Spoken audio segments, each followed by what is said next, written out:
Democracia es presentado por TEC. En el mundo de la minería, el mundo debe estar primero.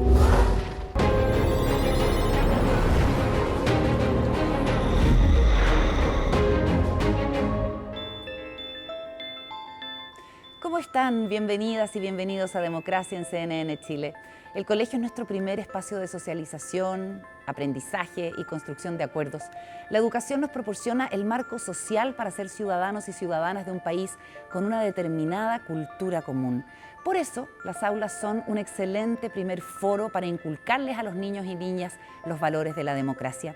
Al diagnosticar nuestra crisis de convivencia surgen dos cosas como eventuales explicaciones: la desigualdad y una educación deficiente. En Chile tenemos educación de calidad si podemos pagar por ella y un gran mundo público que lucha contra las precariedades. ¿Cuánto hemos avanzado en el último tiempo?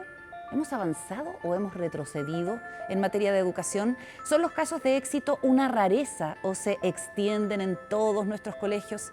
Comienza Democracia en CNN Chile. La educación es una piedra angular en toda sociedad, fundamental para el desarrollo de la vida en común y la democracia. ¿Cuál es el rol que cumple en la formación de los ciudadanos? Esta pregunta se hicieron Miranda Aspé e Ignacia Sánchez en la siguiente nota. La educación es un derecho humano, un bien público y una responsabilidad colectiva, según el artículo 28 de la Convención de los Derechos del Niño. Su esencia va más allá de la transmisión de conocimiento y su valor también radica en la formación cívica, la interpretación y el alcance que podemos tener de la sociedad. La educación tiene un rol fundamental en la democracia, en tanto permite formar a las personas en ser ciudadanos y ciudadanas en un contexto de democracia. Las personas no nacemos siendo ciudadanos demócratas, eso lo vamos aprendiendo a lo largo de la vida. Evidentemente ahí la escuela es un espacio fundamental para formarnos como ciudadanos y como ciudadanas en un contexto de democracia. Antes habían concepciones mucho más estatuidas de la democracia, más centradas en aprender ciertas normas, ciertos valores, el rol de nuestra participación, por ejemplo, a través del voto. Y hoy en día es fundamental entender otros problemas de la democracia, otros temas de la democracia, como por ejemplo los problemas sociales, el problema de la cohesión social, el problema de cómo ejercer la democracia en sociedades que son cada vez más porosas, el problema de la migración, el crecimiento de la importancia de la identidad. Entonces, el punto fundamental yo creo que es que la escuela va formando ciudadanos del futuro y esas democracias del futuro tienen que ser ensayadas en espacios democráticos. ¿Qué vimos la clase pasada? Transparencia y probidad. Muy bien. Esa y otras preguntas son las que se han hecho las y los alumnos del Colegio Chauren, que participan de talleres de educación ciudadana impartidos por Aula Cívica y liderados por voluntarios universitarios, quienes a través de estas instancias promueven una ciudadanía activa y responsable, tanto con problemáticas locales como nacionales. Varios temas como de la salud, corrupción, a ejercer la ciudadanía. Temas sociales o socioeconómicos. Medio ambiente, probidad y transparencia son algunas de las temáticas que se abordan en los talleres, que impulsan y complementan los objetivos del Plan de Formación Ciudadana y de la Política Nacional de Convivencia Escolar, que impactan en el futuro cercano de las y los estudiantes que al cumplir los 18 años se convertirán en ciudadanos. Nos ayuda mucho a tomar decisiones informadas, porque de por sí en la sociedad hay muchas personas que toman decisiones sin saber, pues porque le dicen o porque sí. Entonces uno con esta clase de por sí nos enseña a siempre estar como activo en la sociedad, en los temas para poder tener un voto informado. Bueno, a mí en mi caso me ayuda porque quiero estudiar una carrera humanitaria y creo que a los demás también lo ayudaría a desarrollar un pensamiento más reflexivo, crítico, más abierto. A propósito de la Comisión Engel, recomienda y sugiere que vuelva la educación cívica a las escuelas, como una forma de mejorar la política, de acercar la política a los jóvenes y a la ciudadanía en general. El 2015, un 15% creía que un gobierno autoritario era posible en alguna circunstancia mejor que la democracia, y hoy día eso se redujo al menos un 5%. O sea, hay ciertas luces de esperanza que dicen que hay mayor interés, que se valora mucho más la democracia, que también se respetan las libertades, los derechos de las personas, y en cuanto a la participación y la representación. ¿Con qué se relacionan las listas de espera? en la educación. Ciudadano espera mucho tiempo para Ya, muy bien. Es el aula, uno de los primeros lugares democráticos donde existe el espacio para estos debates. Sin libertad de expresión no hay democracia, sin la educación tampoco hay democracia, porque finalmente nosotros y la educación en general en Chile estamos creando al futuro del país, y siento que se integren estos temas de educación cívica, la historia, tener conciencia, la información, el liderazgo, la toma de decisiones. Todo eso va a aportar a que en el futuro salgan adultos y personas íntegras, completas. La educación se transforma en un componente integral que ayuda en la formación de personas capaces de desempeñarse en una ciudadanía más activa dentro de la sociedad. Es el momento en el cual nuestros estudiantes ejercen su ciudadanía desde la sala de clase. Pueden reflexionar los problemas que existen, pueden analizarlo y también pueden proponer iniciativas que nazcan desde el aula. Es muy importante, por ejemplo, saber qué es democracia. Algo tan sencillo como una definición, cuáles son las características de la democracia, por qué tenemos que participar en ella, qué tipo de votos hay mayoría simple, mayoría absoluta. Conceptos que se ponen en práctica dentro y fuera del aula, donde son los y las estudiantes, los ciudadanos del futuro, los que se ven involucrados en la toma de decisiones de los establecimientos y tienen la oportunidad de aplicar todo lo aprendido. Son ciudadanos en su propio establecimiento y bueno, y no solamente en su propio establecimiento, sino que en la vida cotidiana también. Aprenden a ser ciudadanos para el presente y también para el futuro. Entonces estamos en una sociedad que está necesitando repensar el rol de la democracia, y ahí las escuelas, el sistema escolar, es fundamental para crear nuevas formas de hacer democracia, pero también para construir nuevos valores sobre la importancia de la democracia. También el respeto para tener, por ejemplo, respetar a la persona que tiene una perspectiva distinta a la de nosotros. Entonces eso también nos ayuda como a tener en general más tolerancia a las personas, se podría decir. Un ejemplo más de cómo la educación permite entender que la democracia es mucho más que solo el voto. Es formación ciudadana, derechos humanos y su valoración, las que permiten no solo consolidarla, sino que también que sus integrantes se desarrollen y participen de manera plena en sociedad. Es momento de nuestra entrevista internacional y nos complace presentar acá en CNN Democracia a Santiago Rincón Gallardo, que es doctor en educación de la Universidad de Harvard y director del Liberating Learning. Además, impulsor de la red de tutorías mexicano, que es para nosotros siempre un punto extra porque nos llevamos muy bien con los mexicanos. Santiago, mucho gusto por conversar con nosotros. ¿Cómo estás? Muy bien, Carolina, muy contento de estar aquí. Muchas gracias por la invitación. Partamos por algo que inspire la conversación. Liberar el aprendizaje y su poder para cambiar vidas y el mundo es uno de tus lemas. ¿Puede la educación por sí sola cambiar el rostro de un país? Yo diría que no por sí sola, pero es un vehículo muy importante. Es decir, muy difícilmente puede cambiar el rumbo de una sociedad si no cambia su educación, si no es a través de la educación formal. Entonces, no puede hacerse cargo de todo la educación formal, pero juega un rol muy importante. Y en la relación entre el profesor y el alumno, tú dices que no solo se juega el aprendizaje, sino también la democracia, que lo que ocurre en el aula es un pequeño laboratorio, una pequeña muestra de lo que puede ser eventualmente el rol de la ciudadana o el ciudadano con el Estado, esa relación. Profundicemos en eso, Santiago. Bueno, quizás sea útil hablar de la unidad básica, donde al final de cuentas se juega, como lo he dicho en otras ocasiones, el aprendizaje y la democracia también. Y esa unidad básica es el núcleo pedagógico. El núcleo pedagógico es la relación entre un educador, un aprendiz y un objeto de conocimiento.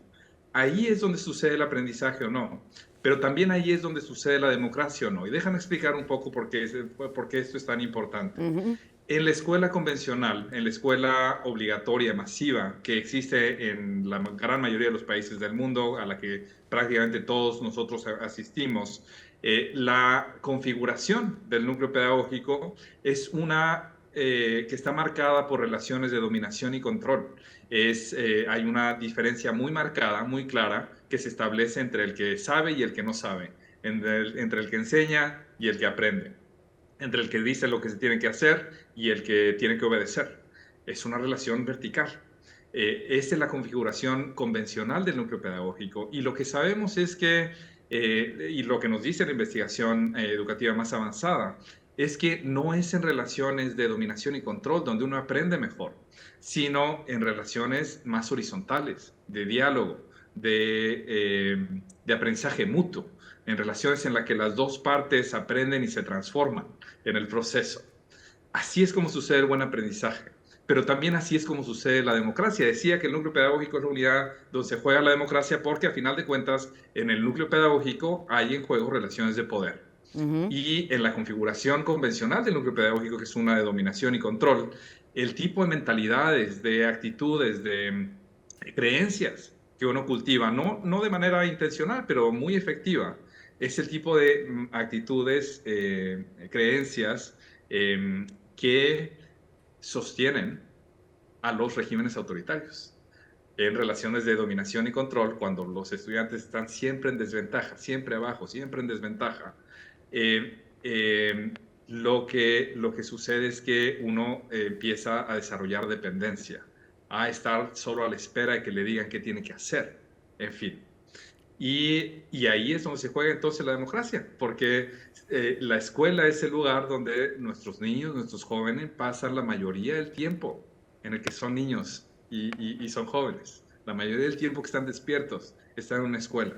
Y en la escuela aprendemos mucho más de lo que vemos hacer a las personas a nuestro alrededor que de lo que la gente nos dice. Aprendemos mucho más de lo que hacen los adultos a nuestro alrededor que de lo que los adultos nos dicen. Y cuando los adultos están constantemente supervisando a los jóvenes, constantemente en esta relación de dominación y control, de nuevo, lo que van aprendiendo los jóvenes es a sentarse callados, a no meterse en problemas, a no expresar sus opiniones, en fin. Y esos son los bloques fundamentales de una buena democracia. Necesitamos gente que piense libremente, que piense críticamente, que sea capaz de expresar sus opiniones y que pueda interactuar con el Estado, con el gobierno, en una relación que no sea una relación vertical de dominación y control, sino una relación de diálogo, de aprendizaje mutuo, en fin. En ese sentido, tú dices, Santiago, que el aprendizaje es un ejercicio de libertad. Sí, así es. Aprender es una práctica de libertad. Y aprendemos bien, a final de cuentas, lo que queremos aprender.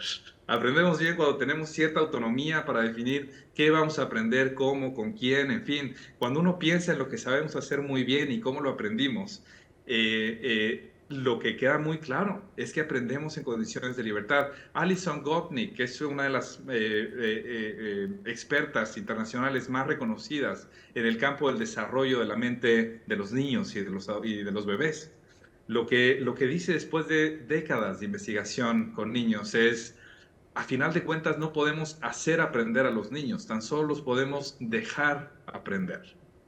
No los podemos hacer aprender, solo los podemos dejar aprender. Y eso es otra manera de decir, aprender es una práctica de libertad.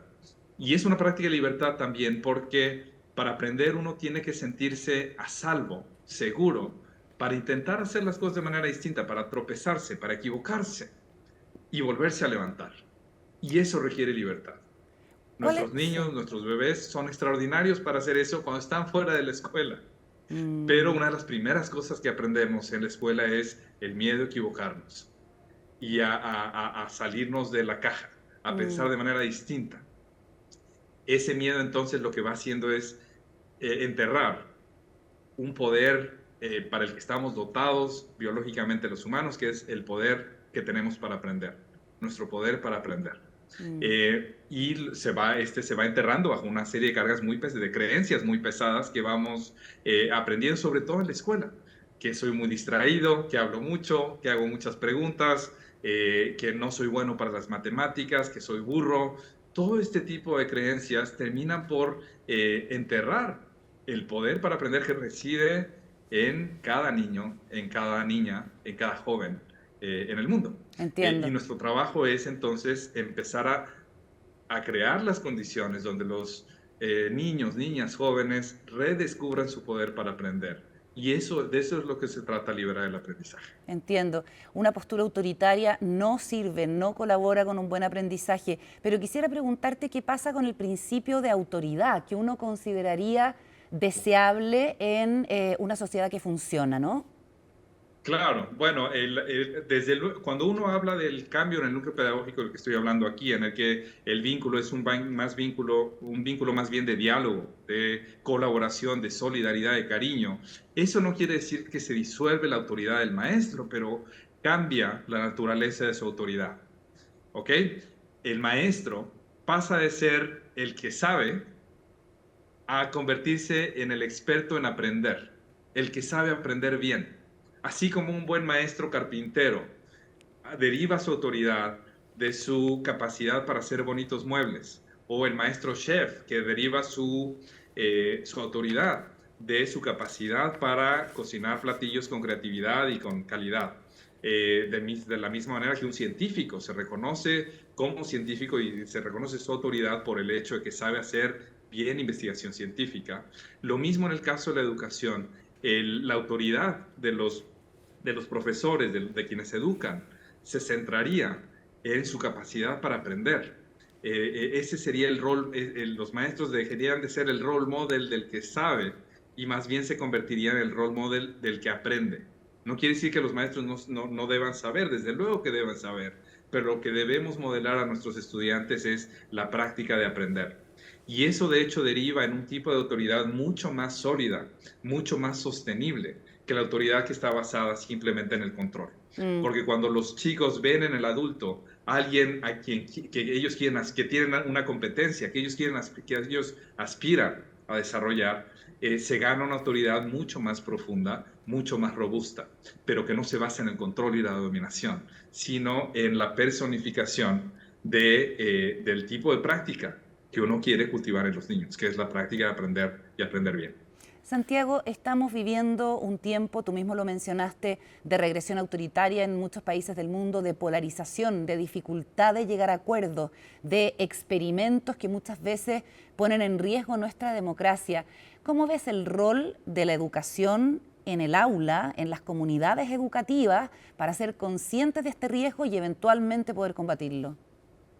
Mira, yo soy ahora no muy optimista sobre el rumbo que está tomando el mundo. O sea, si uno ve las tendencias históricas y uno revisa lo que los historiadores han encontrado sobre el declive y el colapso de las civilizaciones a lo largo de miles de años en todos lugares del mundo, y uno ve cuáles son los patrones, cuáles son las consistencias que hay en la época de colapso, uno se da cuenta que estamos en un tiempo de colapso, ¿okay? De colapso financiero, ambiental, político, en fin. Esto puede llevarnos a sentirnos muy pesimistas, a tirar la toalla, en fin. Yo creo que lo que nos corresponde más bien es empezar a entender qué es lo que podemos hacer. Y lo que podemos hacer, algo que sugiere Margaret Whitley, que me parece muy bonito, es empezar a crear islas de cordura, islas de sanidad, entornos, espacios donde se protege el espíritu humano. Y yo agregaría, donde se protege el poder para aprender de nuestros niños. Eso por sí mismo es un proyecto que vale la pena, para el que vale la pena poner todo nuestro esfuerzo. Y esa es en el que estoy involucrado, en el que estoy involucrado yo, y en el que espero haya muchos que se quieran involucrar, pero es lo que nos toca como escuelas, y como salas de clase y como sistemas educativos, es crear entornos de sanidad, entornos de cordura, donde se proteja, donde se alimente, donde se haga crecer el poder para aprender de nuestros niños. Ahí reside, a final de cuentas, la posibilidad de la sobrevivencia, no solo de la humanidad, sino también de nuestras democracias.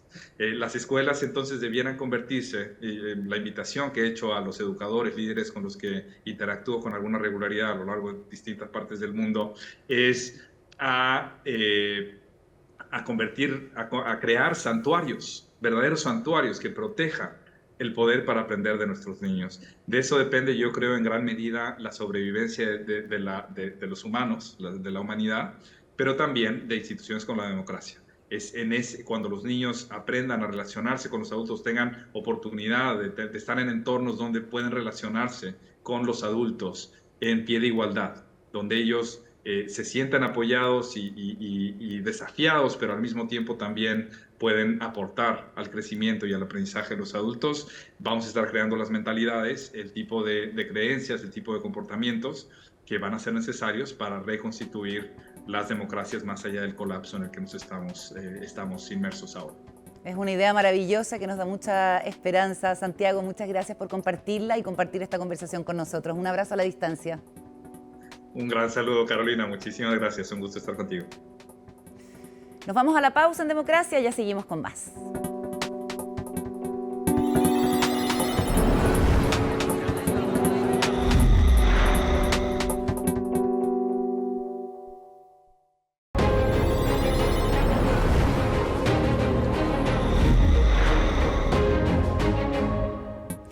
De regreso en Democracia en CNN Chile, es el momento de compartir con ustedes algunos de los interesantes datos de nuestro estudio de percepción de la democracia realizado con las herramientas de la inteligencia artificial, más de 6.600 casos en este estudio en conjunto con Melin Research.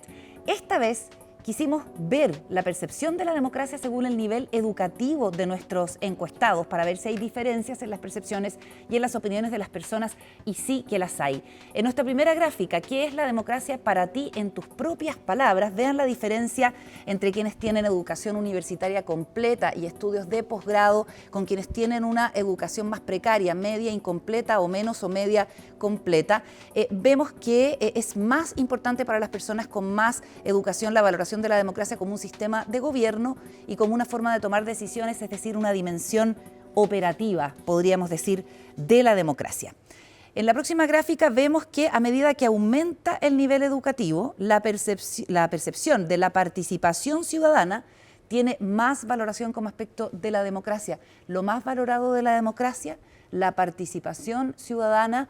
Miren las diferencias entre personas con más educación y personas con menos educación. Por eso entendemos también que la percepción de la democracia varía según el nivel educacional que se tiene y es muy importante que este sea cada vez más fuerte. Y atención con esto, en la tercera gráfica vemos que a medida que aumenta el nivel educativo, disminuye la cantidad de personas que considera que la corrupción, las falsas promesas o mentiras son atentatorias contra la democracia. Miren en los sectores de menor educación, la corrupción y las falsas promesas o las mentiras es lo que menos les gusta de la democracia de manera significativa respecto de quienes tienen más educación. Es decir, en los mundos más carenciados, más socialmente precarios, es más la rabia y la sensación de frustración frente a los delitos de corrupción, a que la gente que está a cargo se lleve la plata para la casa. Y eso es una cuestión a tener sumamente en cuenta.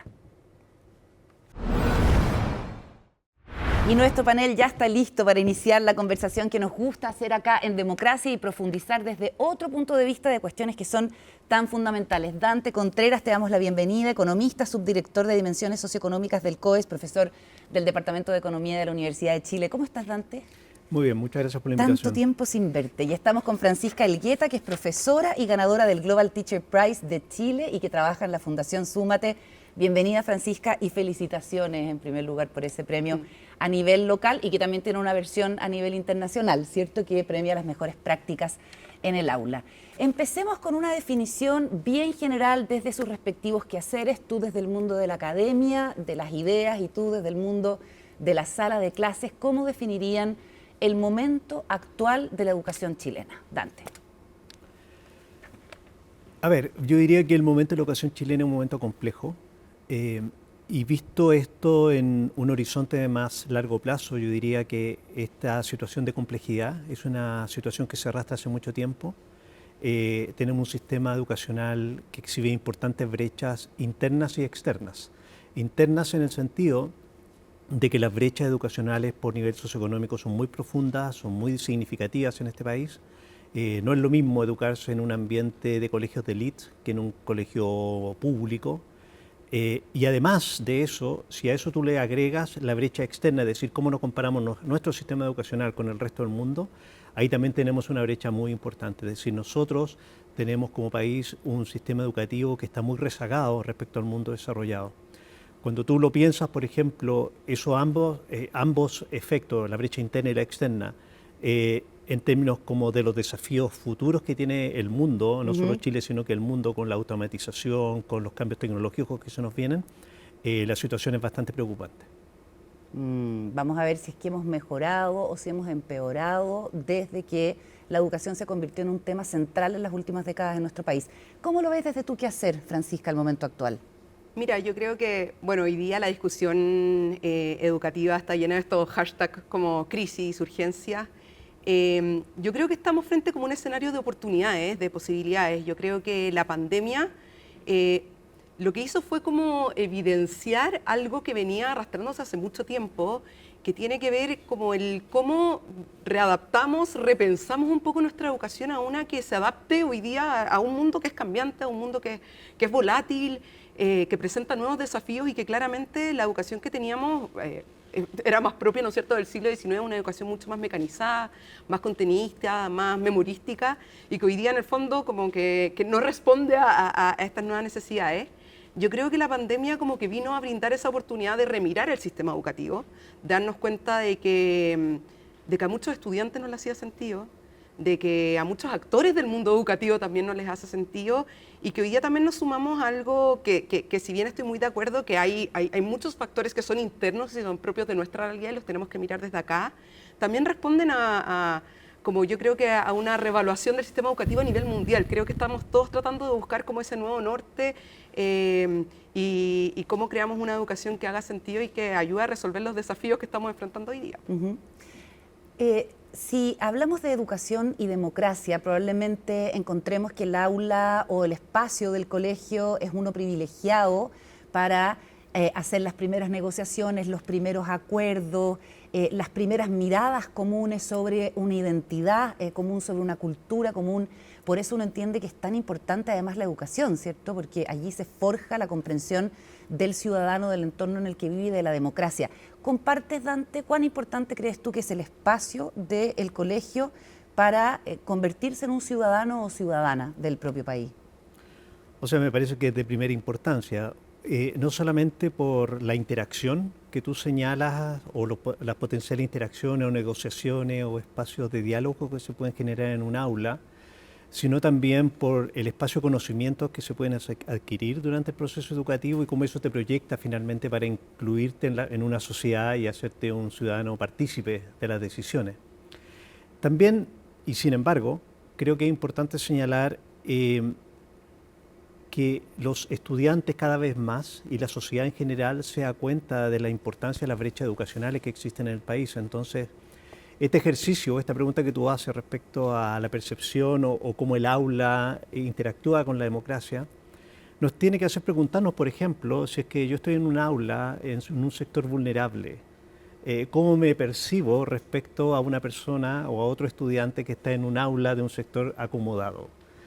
Si esas percepciones son muy distintas, eso también puede generar un problema de frustración, compromiso con la democracia, compromiso con los proyectos educativos que se están poniendo en curso, y por lo tanto, responsablemente uno tiene que pensar esto de forma bien integral, no solamente lo que sucede en el aula, sino que también cómo esa aula se proyecta para con la sociedad. Lógico, el aula no está flotando en la nada, digamos, está inserta en un colegio que está inserto en un sector y que en un tiene, contexto social. En un contexto con una comunidad educativa con determinadas características. Y en ese sentido, Dante, cuando a principios del 2000 empezaron a aparecer tus investigaciones que tuvieron harto impacto porque empezaron a hablar precisamente de la desigualdad, la brecha y cómo eso repercutía en el acceso de las personas a mejores condiciones de vida, el tema de la meritocracia, en fin, fue una conversación que se instaló, ¿cierto? Y uno podría hacer la línea de tiempo hasta llegar a los procesos constitucionales, pasando por el estallido, precisamente por ese diagnóstico del enorme efecto que tiene en nuestra convivencia la desigualdad y las brechas, ¿cierto? Desde entonces hasta ahora, ¿tú dirías que la situación ha empeorado, ha mejorado, ha tenido idas y vueltas, pensando específicamente en el tema de la educación? Yo diría que ha mejorado de forma paulatina, quizás mucho más lento de lo que a muchos de nosotros nos hubiera gustado. Creo que el país ha entrado en una reflexión que yo la comprendo en términos de las distintas posiciones políticas que la gente va expresando respecto al rol que tiene la educación o cómo se imagina la educación para el futuro del país. Sin embargo, la velocidad de la reforma ha sido completamente insuficiente. Es decir, cuando tú examinas, por ejemplo, cuáles han sido las dimensiones de reforma educacionales que más han impactado, por ejemplo, en los aprendizajes de la población, yo te mencionaría que es la subvención escolar preferencial. Ya. Esa política, por ejemplo, con mayores recursos para alumnos que están en mayor vulnerabilidad social, sí tuvo un efecto importante y significativo en términos de los aprendizajes de esas personas. Eso fue una política bastante igualizadora, ¿ya? No completa, pero por lo menos tenía un efecto importante de un punto de vista de significancia económica, estadística, si tú quieres. Sin embargo, esa política tardó, ¿cuánto? ¿15 años? 20 años desde la instauración del esquema de subvenciones en Chile. Entonces, esa lentitud con la cual nuestra clase política toma decisiones, que no solamente se observa en el mundo educacional, cuando tú ves, por ejemplo, la discusión en tema de pensiones, es del 2003, ¿cierto? El tema constitucional, aparentemente vamos a llegar con 2 procesos fallidos. Estamos haciendo mal la discusión política. Yo entiendo que la discusión se requiere y todo. Sin embargo, al momento de pisar el acelerador y lograr acuerdos, esa situación está, el mundo político en particular, está bastante al debe. O sea, y al debe a un punto en que se puede llegar a calificar, permítanmelo a mí, el calificativo, de inmoral por el efecto que tiene en los aprendizajes y en el desarrollo de generaciones y generaciones de personas. O sea, y bueno, y en eso tenemos que entrar a hablar, yo creo, de la última reforma educativa y los servicios locales de educación. Pero antes de entrar específicamente a los SLEP y a la nueva educación pública, quisiera preguntarte, Francisca, ¿cómo ves el tema de las brechas y los rezagos? Tú ganaste el premio trabajando en un sector carenciado, te dedicas a trabajar, te has dedicado a trabajar en las aulas de reingreso que buscan poner al día a quienes han salido del sistema escolar, así que conoces de muy buena mano precisamente al mundo de rezagado y carenciado en materia de educación. Sí, bueno, yo creo que, que uno necesitaría mucho tiempo para hablar de todo lo que se pone en evidencia en estos espacios. Yo creo que es un diagnóstico que como a nivel estatal o incluso como sociedad civil, ¿no? Como no hemos logrado realmente comprender bien. Siempre digo que la realidad supera la ficción, porque uno se da cuenta que sí, o sea, y llevándolo al tema, por ejemplo, de la democracia, que yo como profesora de Historia y de Formación Ciudadana, realmente confío que las escuelas son microcosmos de la democracia, que nosotros ahí practicamos y cultivamos las habilidades democráticas que queremos soñar para el país, o sea, modelamos la sociedad que soñamos, a través de estos espacios de diálogo, a partir de cómo aprendemos a trabajar con un otro, a conversar, a encontrarnos en la diferencia, a reconocer que tenemos una voz que importa y que nosotros somos agentes de cambio de la sociedad y del mundo que soñamos. Y yo he visto que todo eso uno lo puede poner en práctica en las escuelas y en colegios de reinserción lo he visto. O sea, he visto cómo los estudiantes, a través de experiencias significativas de aprendizaje, a partir de que uno le lleve desafíos reales y preguntas abiertas y le enseña a los estudiantes a elaborar sus propias preguntas, a traer sus propias fuentes a la sala de clase, pueden empezar a valorarse a ellos, a sus comunidades y darse cuenta de que sí son importantes, ¿sí? Pero creo que es injusto entregarle esta responsabilidad de forma exclusiva a las escuelas. Y yo creo que mucha de la discusión política que hay en torno a la educación, como que tendemos a olvidarnos de que la escuela termina siendo como de soporte para todas las deficiencias del aparataje estatal en lo que hoy día no funciona. Entonces, hoy día temas desde la alimentación, la salud mental, bueno, nuevamente todos estos espacios como de construcción de democracia, etcétera, todos recaen en la escuela, claro, y recaen en una escuela que no tiene los soportes para hacerlo. Entonces yo siempre pienso, claro, o sea, los profesores y las escuelas con todo el ímpetu y con todas las ganas podemos tratar de crear estos microcosmos de democracia, pero si el estudiante al pisar afuera es recordado a través de la falta de acceso que tiene a la salud, la falta de acceso que tiene a una vivienda digna, a espacio seguro, a una plaza verde, claro, a seguridad, al derecho a jugar. Si no cuenta con esos espacios afuera, entonces ¿cómo le recordamos que es importante? Es como un mensaje súper contradictorio. Y yo creo que son todos estos factores los que tienden a llevar a estos estudiantes a sentirse excluidos del sistema. Y cuando tú te sientes excluido, es muy fácil que tú caigas, ¿no es cierto?, hoy día en todo lo que estamos viendo, cómo ha aumentado la delincuencia, el narcotráfico. Nosotros hoy día estamos viendo una realidad de consumo de drogas que no habíamos visto antes. Entonces creo que es importante como que si bien hablemos de educación, lo entendamos hoy día como parte de una integración de muchos otros elementos que tienen que avanzar en conjunto, ¿sí? ¿Por qué le damos poca importancia? No sé si comparten el diagnóstico o creen que sea así, pero los niños, las niñas, los adolescentes no parecen ocupar un rol prioritario en la sociedad chilena, ¿no? No sé si comparten esta idea de que somos una sociedad adultocéntrica o que cuando hay que tomar decisiones, finalmente muchas veces terminan perjudicando a los niños. Y más allá de la cuestión electoral de que los niños no votan, uno ve otras sociedades donde los niños tienen como otro rol, otro peso, y uno piensa que quizás por ahí puede partir la primera fisura o la primera ruptura. No sé si compartes, Dante, el diagnóstico de que en Chile se le presta particularmente poca atención a las infancias y las adolescencias, o no, o esto es una cuestión que has visto quizás en otros lados. No, a mi juicio esa observación es correcta, es decir, empujar reformas educacionales en Chile ha costado mucho tiempo, mucho diálogo y ha sido menos efectivo de lo que nos hubiera gustado que fuese, digamos. Entonces, yo efectivamente tiendo a compartir ese diagnóstico de poca fuerza, si tú quieres, de la clase política para con nuestras niñas y niños, digamos. O sea, el nombramiento, por ejemplo, política? Mira, el nombramiento de la Defensoría de la Niñez bueno, claro. Ha sido súper lento, fue lento recién, fue aprobado, ¿no? Sí. Eso es un ejemplo que uno dice, bueno, ¿dónde están las prioridades? ¿Será acaso que nuestra élite intelectual y política no va a la escuela pública? Entonces, como no va a la escuela pública, pongo menos interés también en la escuela pública. Nuestra élite política y cultural no va a la escuela subvencionada, por lo tanto, tampoco pongo tanto interés.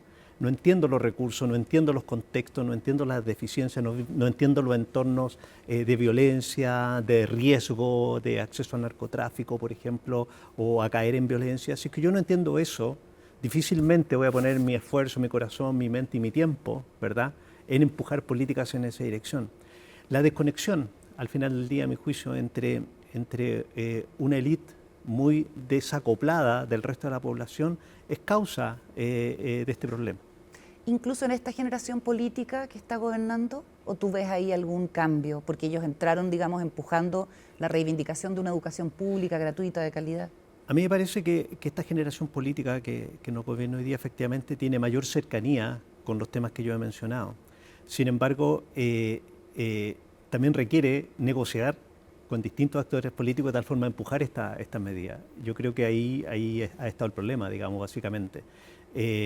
Y además de eso, antes de esta clase política más joven, si tú quieres, si bien se hacían cambios, como te decía anteriormente, yo creo que los cambios han tomado mucho tiempo y esto naturalmente ha comprometido a generaciones, ¿verdad? Y va a seguir comprometiendo a generaciones para adelante. Vamos a hacer una pausa y vamos a hablar a la vuelta de la nueva reforma a la educación, que no es tan nueva, pero que se está implementando y con problemas como lo vemos. Y también hablemos de casos de éxito y de cosas que sí están funcionando para ponerle un poco de luz a esta conversación. Vamos a la pausa y volvemos a conversar con Dante y con Francisca acá en Democracia.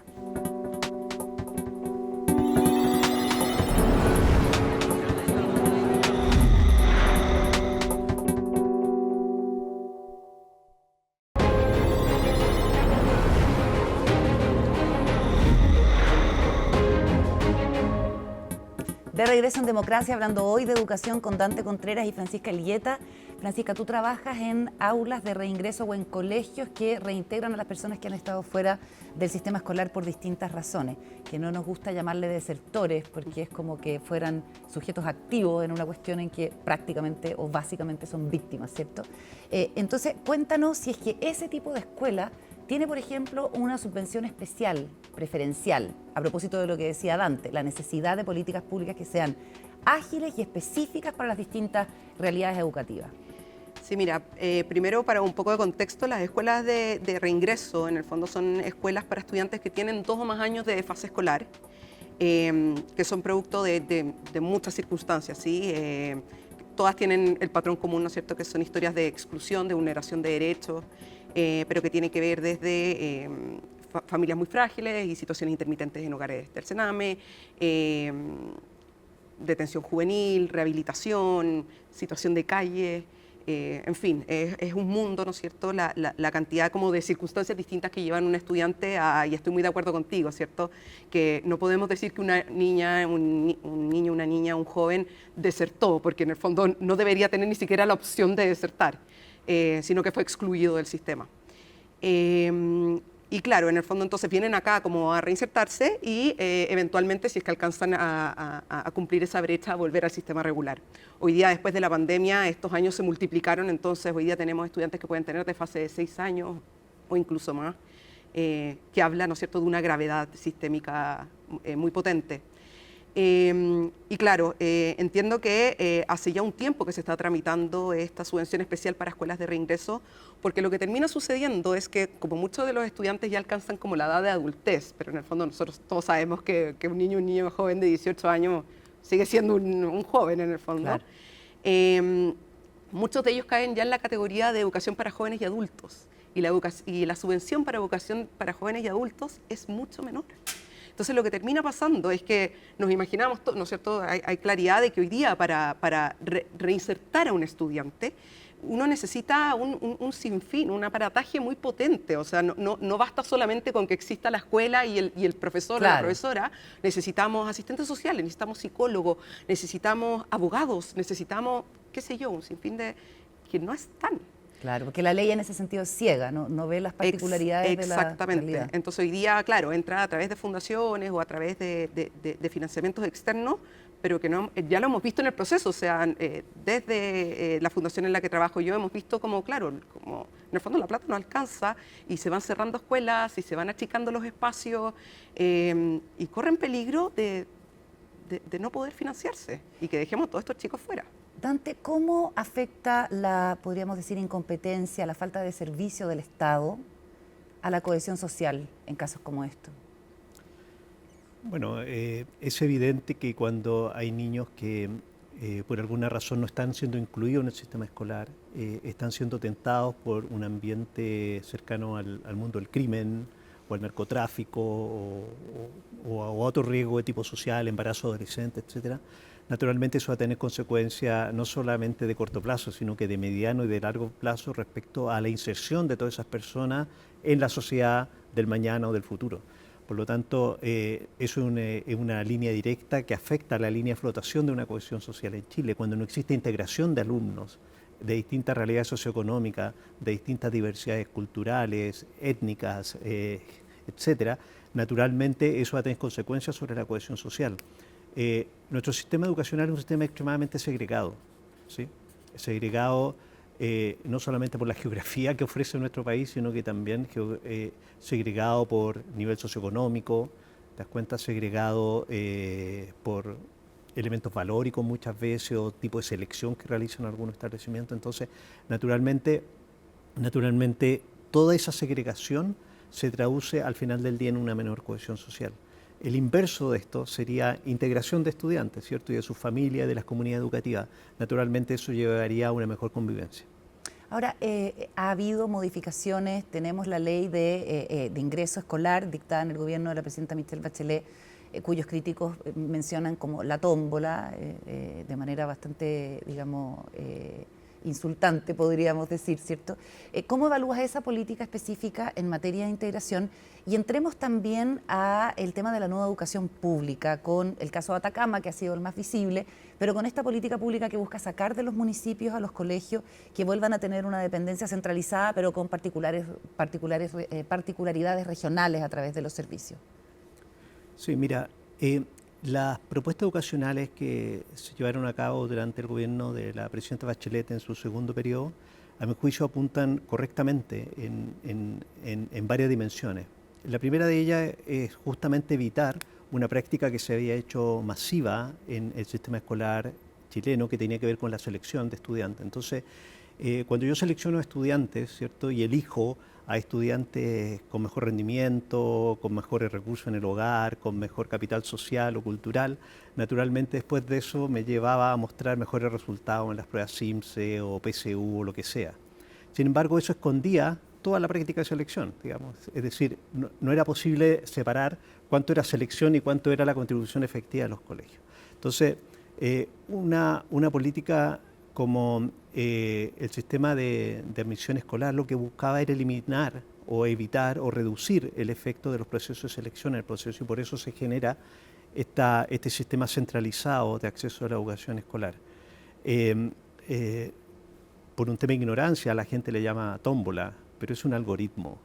Es una cosa completamente distinta a una tómbola, es un algoritmo donde las familias presentan sus preferencias y el algoritmo asigna a las personas en función de las preferencias que las personas declaran. Entonces, malmente puede llamarse una tómbola. Eso es el primer comentario. El segundo comentario tiene que ver con los servicios locales de educación, que lo que buscaban, naturalmente, en su diseño, era tener un esquema de gestión y de administración de escuelas, ¿verdad?, que estuviera a cargo de una unidad cuyo giro único sea la administración de escuelas. Antes estas actividades estaban en manos de las municipalidades. Entonces, había municipalidades con muchos recursos, ¿verdad?, que podían hacer un buen trabajo. Había municipalidades con muy pocos recursos que no podían hacer un buen trabajo en materia educacional porque además tenían que ocuparse de los semáforos, ¿verdad?, de pavimentar las calles, del retiro de basura, entre muchas cosas. Entonces, el objetivo de esta política fue poner el foco único o exclusivo, ¿verdad?, en el sistema escolar, en el sistema educacional y de tal forma de focalizar los recursos. Entonces, por ejemplo, lo que tú señalabas anteriormente, que una escuela requiere, ¿verdad?, psicólogos, asistentes sociales, apoyos, ¿verdad?, para que esto funcione.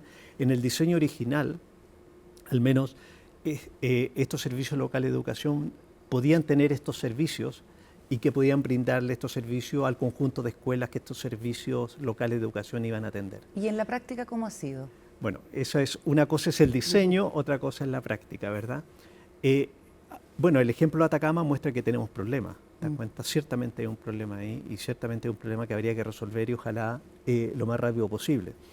Ahora, que la situación en Atacama sea un problema también puede servir como oportunidad. Entonces, ¿a qué me refiero con esto? Me refiero a que uno tiene que aprender de las puestas en marcha, es decir, los servicios locales de educación, ¿verdad?, pueden ser revisados, pueden ser ajustados, pueden ser optimizados. Es parte de la tarea de una autoridad política, ¿verdad?, ir revisando cotidianamente cómo esto está funcionando en este tema o en cualquier política educacional, ¿verdad?, ir optimizándolo, qué cosa puedo hacer mejor, ¿cierto? Por ejemplo, yo no logro entender, de hecho, la declaración del ministro que decía que el Ministerio de Educación no tenía injerencia respecto al rol de los servicios locales de educación. Bueno, si así quedó en la ley, habrá que revisarlo. ¿Te das cuenta? Porque de eso se trata un poco, de eso, ¿no? Se trata, claro. Exactamente. Se trata que efectivamente todos rememos en la misma dirección. Por lo tanto, en este caso yo creo que lo que habría que hacer es revisar, optimizar y reparar aquellos aspectos que tengan Claro, problemas de instalación. Porque hay también temas como de cuoteos políticos, de capturas, en fin, que son muy delicados. Francisca, ¿cómo ves esto, las reformas en curso y cómo ayudan efectivamente a tener una mejor educación? Mira, yo creo que, y estoy muy de acuerdo con Dante, yo creo que hay una mirada que busca en el fondo solucionar problemas que venimos arrastrando. Yo creo que particularmente el caso de Atacama, si bien hoy día la discusión como que se ha centrado en los servicios locales de educación, es como que me encantaría como que eleváramos la discusión y viéramos en el fondo todo lo que se está destapando con esto, porque el hablar de ratones en las salas de clase, el hablar de cables, ¿no es cierto?, a la vista, el hablar de baños que no funcionan, o sea, realmente hablar de una precariedad que no es exclusiva de las escuelas de Atacama, es una realidad que venimos tratando de levantar hace muchos años y que es transversal al país, especialmente en contextos, ¿no es cierto?, de mayor vulnerabilidad, donde hay menos recursos. Entonces, me encantaría como que lleváramos también la discusión hacia allá, o sea, hoy día, ¿cómo nos encargamos de decir que si realmente estamos soñando con una educación transformadora, si realmente decimos que queremos reconocer que la riqueza de nuestro país no está en... Porque eso también siento yo que se destapa con todo esto, como la riqueza de nuestro país hoy día no la vemos en nuestros niños y nuestras niñas. Hoy día la riqueza del país está en otras cosas. O sea, por algo hoy día tenemos una región, ¿cierto?, y una localidad con niños que llevan tantos días paralizados, ¿cierto?, sin escuela, porque si estuviéramos hablando de mineras o estuviéramos hablando de hidrógeno verde. Exactamente, o de paro de camioneros, no habríamos permitido todos estos días. Ah, te entiendo. ¿Por qué? Porque en el fondo no es urgente. De sectores críticos. Exactamente. Entonces creo que que sí, hoy día hay una oportunidad de ver cómo poniendo en práctica se van a ir levantando muchas cosas con los servicios locales de educación. Yo creo que también hay un proceso que debe ser interno de cómo se pasa del municipio a estos servicios locales de educación, de todo lo que también se dejó de hacer en algún momento esperando que llegaran los otros, entonces ahí me quedaron muchas brechas. Yo sí he escuchado a muchos colegas que en otros lugares donde me dicen que sí están viendo frutos. O sea, me dicen, hoy día algo que no pasaba antes es que los SLEP hoy día traen prácticas pedagógicas, ayudan a modelar nuevas estrategias, están ayudando a enseñar acerca del mindfulness en la sala de clase y que son cosas que antes no había nadie a cargo de hacerlas, ¿sí? Entonces yo creo que hay una gran oportunidad, pero me encantaría también que eleváramos la discusión a qué tanto realmente nos importa la educación, cuántas fichas le estamos poniendo a eso y que si queremos hablar de una educación de calidad, bueno, es que se vea una educación de calidad y no la realidad que estamos viendo hoy día en las aulas, claro, que es bastante triste, creo yo. Claro, partiendo por la dignidad. Se nos acaba el tiempo, pero quiero preguntarte, Francisca, lo último. Le quiero preguntar en realidad a la ganadora del Global Teacher Prize Chile y de nuevo, para tratar de ponerle un poco de luz al contexto con tantas dificultades y complejidades que tenemos, ¿qué es lo que a ti te funciona para que tus niños y tus niñas estén contentos, aprendan, se sientan parte de una comunidad y puedan ser ciudadanos que fortalezcan nuestra democracia? Yo creo que el factor clave está en cultivar una cultura de altas expectativas. Yo creo que cuando los estudiantes, porque lo sienten, que tú vienes a la sala de clases esperando lo mejor de ellos, que tú modelas altas expectativas a través del material que les preparas, de las preguntas que les llevas, de la impresión a la que acceden, al libro que tú les entregas, y que también las altas expectativas se ven en crear espacios seguros y amorosos para el aprendizaje, que significa que yo no te busco pillar, yo voy a estar aquí todos los días a la misma hora, hay una rutina en el que sé que eres un niño y una niña, un joven, que te vas a equivocar, porque estás en la edad en donde te vas a equivocar y eso no condiciona mi amor. Yo te sigo queriendo todos los días y mañana voy a volver a desafiarte pese a que ayer tal vez no nos haya resultado. Yo creo que cultivar una cultura de altas expectativas y que los estudiantes se sientan importantes, que sientan que tienen una voz, que tienen algo importante que decir y que lo que estamos trabajando en el aula se conecta con el mundo y que te convenzo de que eres un actor importante en ese mundo que estamos soñando y que eres parte de la construcción de ese sueño, ahí todo cambia. Qué bonito, qué emocionante, me dieron ganas de ser tu alumna, Francisca. Francisca, Dante, muchísimas gracias por la conversación realmente profunda que hemos podido tener en Democracia. Que les vaya muy bien. Muchas gracias. Despedimos el programa, gracias por acompañarnos, hasta la próxima.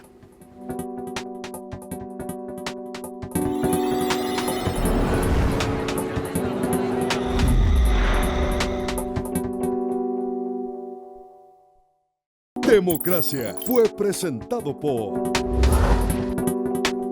TEC. En el mundo de la minería, el mundo debe estar primero.